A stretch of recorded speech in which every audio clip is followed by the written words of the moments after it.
Choreographer శ్రేష్ఠి వర్మ నార్సింగి పోలీసులను ఆశ్రయించింది. తన call రికార్డులను శేఖర్ భాషా ఉద్దేశపూర్వకంగా లీక్ చేశాడని, దీనిపై చర్యలు తీసుకోవాలని పోలీసులకు ఫిర్యాదు చేసింది. బిజీగా గడుపుతున్న లైఫ్ లో చిన్న బ్రేక్ తీసుకుని ఎంజాయ్ చేయాలి అనుకుంటున్నారా? అయితే వెంటనే ఆర్వే వెకేషన్స్ ప్రైవేట్ లిమిటెడ్ ని సంప్రదించండి. మరిన్ని డీటెయిల్స్ కోసం సంప్రదించండి 7997979960. Big boss fame RJ Shekhar భాషాపై నార్సింగ్ పోలీస్ స్టేషన్ లో కేసు నమోదైంది. జానీ మాస్టర్ తనపై అత్యాచారం చేశాడని ఆరోపణలు చేస్తూ కేసు పెట్టిన శ్రేష్ఠి వర్మ ప్రస్తుతం ఆర్జే శేఖర్ భాషాపై పోలీసులకు ఫిర్యాదు చేసింది. ఈ నేపథ్యంలో గతంలో శేఖర్ భాషా జానీ మాస్టర్ కేసు విచారణ సమయంలో ఉద్దేశపూర్వకంగా తన కాల్ రికార్డులు లీక్ చేశారని ఆరోపణలు చేసింది. అదేవిధంగా పలు యూట్యూబ్ ఇంటర్వ్యూలలో తన గురించి తప్పుగా మాట్లాడుతున్నాడని పోలీసులకు ఫిర్యాదు చేసింది.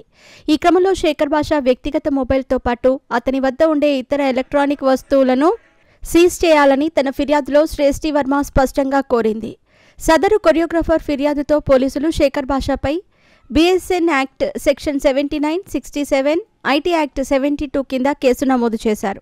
ప్రస్తుతం మస్తాన్ సాయి, శేఖర్ భాషాలపై ఇప్పటికే లావణ్య పోలీసులకు ఫిర్యాదు చేసింది.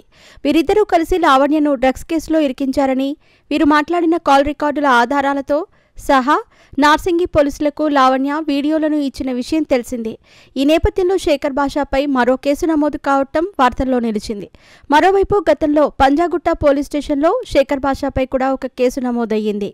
లక్ష్మీ పడాలనే యువతి తనను ప్రేమ పేరుతో మోసం చేశాడంటూ శేఖర్ భాషాపై ఫిర్యాదు చేసింది. ఈ క్రమంలో శేఖర్ భాషాపై 3 కేసులు నమోదయ్యాయి. మొత్తంగా శేఖర్ భాషాను మాత్రం లావణ్య కేసులో అరెస్ట్ చేసే అవకాశం ఉందనే వార్తలు వస్తున్నాయి. ఈ 3 కేసుల్లో పోలీసులు దర్యాప్తు వేగాన్ని పెంచారు.